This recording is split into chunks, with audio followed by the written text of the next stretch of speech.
Mighty heroes battle for the right to rule the galaxy. The vast armies of the Emperor of Mankind conquer the stars in a great crusade. The myriad alien races are to be smashed by his elite warriors and wiped from the face of history. The dawn of a new age of supremacy for humanity beckons. Gleaming citadels of marble and gold celebrate the many victories of the Emperor, as system after system are brought back under his control. Triumphs are raised on a million worlds to record the epic deeds of his most powerful champions. The first and foremost amongst these are the Primarchs, superhuman beings who have led the Space Marine legions in campaign after campaign.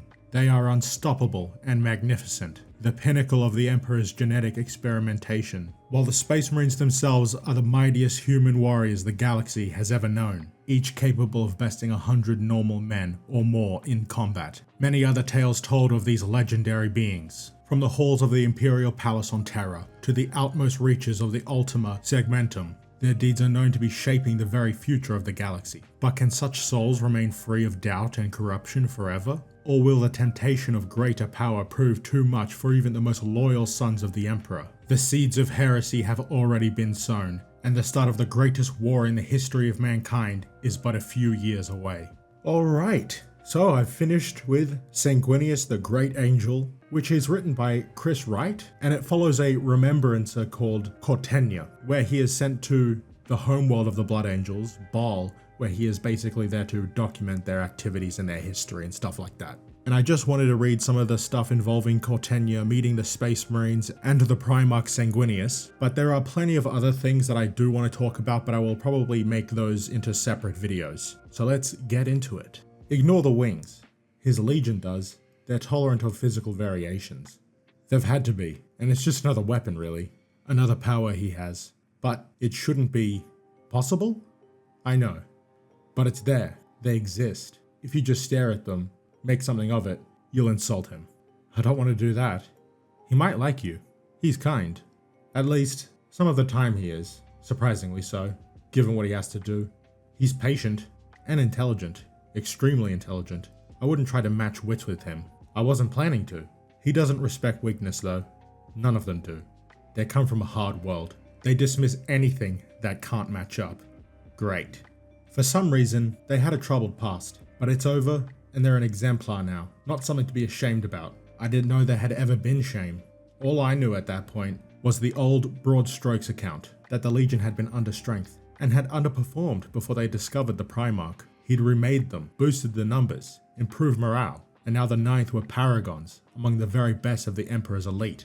Spoken of in the same breath as the Lunar Wolves and the Ultramarines. I was very ignorant then. I had no idea just what creatures the Legion's Astartes were. Least of all what a Primarch was. Had I done so, maybe I would have bailed, run back to Ashelon in fresh disgrace. But I couldn't. We were in the warp, hurling towards my appointment with these people, and I only had myself to blame. The Angels of Blood, splendid golden red, warriors of the Emperor's glorious vision, the harbingers of a new age of fulfillment and progress. They looked the part, I had to admit. Even when they were viewed on tiny screens, you could see how imposing they must be on the battlefield. The crimson armor was statement enough, hard to conceal, decorated richly, a gauntlet thrown down to their enemies. We're not hiding, we're in full view, and we're coming for you. They must have had blood vessels and sweat glands? The Primarchs? Hells, they must have defecated, did they? Did they ever stumble over their words? Miss a step? Belch by accident? That wouldn't have ended up in the propaganda reels, but still, they were mostly human, weren't they? He wasn't some saint, some superstitious icon to be poured at and prayed to. He was a man, or something like a man. He was a master tactician and strategist whose conquest deserved to be chronicled. I was there to perform a service. I just didn't know if I could do it. I love Cortenia's questioning of what exactly the Primarch is, what the Astartes are, and trying to grapple with the reality of what exactly these beings are like. He says, well, they're supposed to be human, the Primarch is supposed to be a man, but they're also essentially demigods. And throughout this novel and plenty of other work set in this universe, you do come to understand that despite being godlike, a lot of these Astartes are human, and they are very human, with both good and bad traits, which can lead to things like the Horus Heresy. You never quite get desensitized to it. The presence, the physicality, especially when confined with it, up close, right in your face. And that's strange because now I've seen them fight on other worlds, in formations, in huge formations. And it's still never been quite like it was the first time, because they're mutants, really. Mutants. They've been changed, and they're wrong. Only now it's talking and looking at you, and expecting you to treat it like it's just another human. But it isn't. That was my first impression, scored onto my naive mind, beyond hope of erasure. But my second one was how beautiful he was. Not in a sexual or romantic sense, but in a kind of idealized human capacity. Like one of those marble statues I'd seen in the vid histories of the old Europa. Cold, pure, every limb in proportion, and every gaze frigid and imperious. I looked up, a long way up, into ice blue eyes, set into a face the color of sun-warmed leather. I saw blonde hair over a high forehead, and a mouth that could have been cruel had it not been so artful. I saw the heavy plates of armor, dimly lit by candles, each curve adorned with a fine crust of ingenious decoration. "You are Avaji's Cortenia?" the Space Marine said. "The new Remembrancer?" "I am. You will be under my supervision while you are with us. You will come to me if you require anything. Any queries concerning your work, what you are permitted to do, and what you are not, come to me." He wasn't bothering to hide his contempt for me, or this meeting. I couldn't blame him. He had been bred for combat, for the orchestration of hyper-violence in ways I couldn't even hope to imagine, and he really didn't want to be talking to me at all. I wish I could say that I let the disdain wash over me, but I didn't. I was very scared. I felt incredibly vulnerable. A large part of me just wanted to run straight out, find a transport, and get the hell off world. "My name is Bel Sepetus, of the Cheruvium host, of the first sphere of the Legion," he went on, his flawless eyes darting ably from one hololith to the other. "I will be stationed on the red tier for the transition, as will you. Do you require anything else at this stage?" "No, my lord," I stammered, "but thanks." He gave me a brief, cold glare. "Then the audience shall be as arranged. 2 days hence, in the fortress. Instructions will be sent to you." I must have gulped. Literally gulped. "Audience?" I asked stupidly. Bel Sepetus returned to his scrutiny of the fleet. "With the Primarch," he said flatly. "Throne only knows why, but he wants to meet you." Just a great introduction to a Space Marine from the point of view of a Remembrancer, or just the point of view of a human being. It really captures just how intimidating and imposing they are, and how otherworldly they feel. Or at least the way it's written, it feels like how I would expect it to be like if I were to meet a Space Marine for the first time. And I have been listening to the first book in the Horus Heresy series, and you do get to see, from the POV of Space Marines, what it's like to interact with regular humans. "You don't know much about this world, do you?" she said. "I don't," I admitted. Eris looked out over the same scene, her eyes narrowed against the glare. "We were dead," she said. "Almost, anyway. Clinging on, right at the edge of creation. Condemned by wars fought long before any of us were born. And then, he came. The Angel. You'll meet him soon. I envy you. I'd kill for a chance of the same, if they let me." She grinned at me, but I saw a flash of genuine jealousy there. "He lifted us up, those of the blood, and those that came later. He lifted us both up, creating something new, better, a fusion that became beautiful. Bel Sepetus had been beautiful, true, undeniably. Angels were never meant to be beautiful," I said. "They were messengers. What's his message? That terror can be defeated." I liked them, these people. I had heard tales of the wolves of Fenris, or the World Eaters, and thought myself lucky that I hadn't ended up chronicling them. These were civilized. They appreciated good food, good wine. They cultivated the arts, and their architecture, as much as I'd seen, was sophisticated. For all that, just as Wadera had warned me, they were conditioned for war, and they didn't hide it. Most of them bore scars. Many more, particularly the oldest survivors, displayed marks of rat poisoning. That baffled me. I love to hear about the people of this homeworld of Baal. I'm kind of a Blood Angels fanboy now, like I'm pretty into these characters, their history, the Astartes in the chapter, their Primarch. All of it is really interesting. Eventually, we reached a high archway, barred by a pair of polished cedar doors. Incense burned in the censers on either side of them, and the keystone was crowned with a serene golden mask, surrounded by laurels. 2 Blood Angels stood guard, both in the livery of the Ikasat, the Sanguinary Guard. Their armor was highly polished gold, even more dazzling than the crimson worn by the rest of the Legion. It was almost too much that. It was like they were drunk on their own splendor. And that intoxication, given my lightheadedness, was beginning to get to me. A throne stood at the far end of the chamber.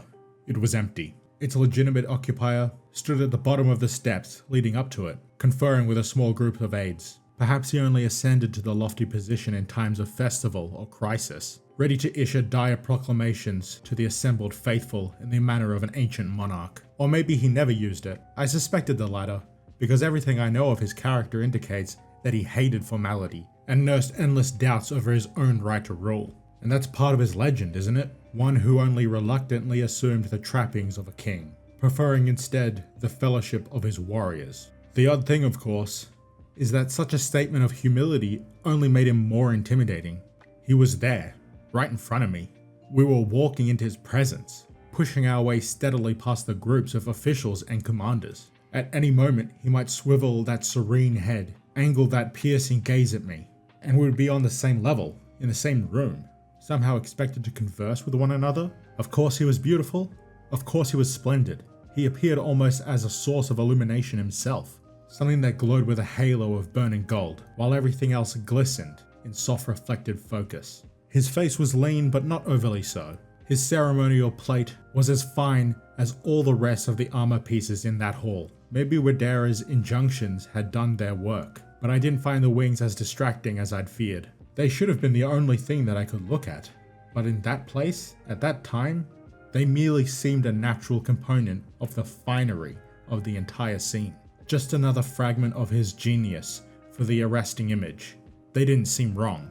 I met his gaze, and for a split second it felt like some vast power had locked onto me, ready to scrutinize me for any and all secrets I possessed. And I would confess everything, right away, no objections. Because what would be the point of holding out against something so immense and invincible? And here we have our first time getting to see the Primarch Sanguinius through the eyes of the Remembrancer. And even before that, getting to see the Sanguinary Guard and how overwhelming this whole situation can be for a person. Really well done. I love it. I love Sanguinius. Fuck Horus, Lupercal. Ah, said Sanguinius, as I finally pushed into his orbit. Our new Remembrancer. How was your journey, Sir Cotenia? His voice was just as he'd expect it. Soft, controlled. The accent was bar-light, like Eris, but with the underlying rhythm that I'd encountered in the endangered speakers of Terran vernacular. He had an open expression, and he stood with the same kind of unconscious poise that I'd observed before in the very best dancers. Warriors too. I read your book, he said. I was immediately seized with the mix of joy and horror that I always felt when people told me that. I shouldn't have been surprised though. Widera had recommended me, but the decision to take me on would have been his. Did you like it? I asked. It confirmed Juditus's recommendation, he said, nodding at Widera. You have a gift for the pen picture, though I can see how it got you in trouble. He shot a brief glance at one of the space marines at his side, one wearing golden armor. We are at war, are we not, Azkaellon? Truth can be casualty, as they say. Plain speaking, even more so. Tell me, did you expect a controversy? Did you revel in it? I took it seriously, I said. The ideal? Truthfulness? I thought that justified what we're doing. War can be brutal. So it can, but there are laws to govern it. Otherwise we're no better than the Xenos we fight. So you set yourself up to judge those who did the work, eh? Ever been a soldier? If judges were required to be of the same professions as their accused, our courts would stand empty. Sanguinius laughed. Though it might seem presumptuous to compile a history of the Crusade and call it False Dawn, unless you really know what you're talking about. They believe in what we're doing, because all they read is what the army gives them. I couldn't believe what I was doing. Just moments ago, I could scarcely remember my own name. Now I was trading arguments with him. You didn't write about us, Sanguinius said. Nothing personal. I could never substantiate anything. Not from before I came, and since then our reputation has been unblemished. He smiled again. We have archives on the Red Tier. They're open to you. You'll see that our past has been difficult, just as it has been for many others. He folded his arms, and the lamplight caught on the gold chasing of his gauntlets. But look around you too. Look at this place, before we leave it. See what has been built. See what can arise from the mistakes of the past. I have done. It's impressive.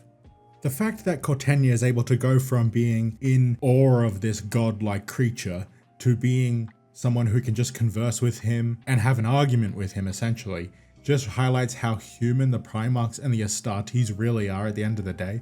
And keeping that in mind, it's no surprise that many of them are corrupted by chaos and participate in the Horus Heresy. Wadera leaned closer, placing her hand on my elbow. "So what do you think?" she murmured, out of earshot of the others. "What you expected?" "I have my title," I told her, noticing how the pearl-white feathers of his wings glinted as the pinions moved, and already thinking how I might describe them. "The Great Angel." What? A great introduction to the Blood Angels and to Sanguinius. There's plenty of more stuff to explore with this chapter, and I'm super excited to get to that. Stuff like the Red Thirst, the Black Rage, and Sanguinius' relationship with Horus. There's still plenty of great stuff to talk about in this book. So hopefully you guys stick around for that. Thank you for watching. Thanks for listening. Like and subscribe. I'll see you guys later.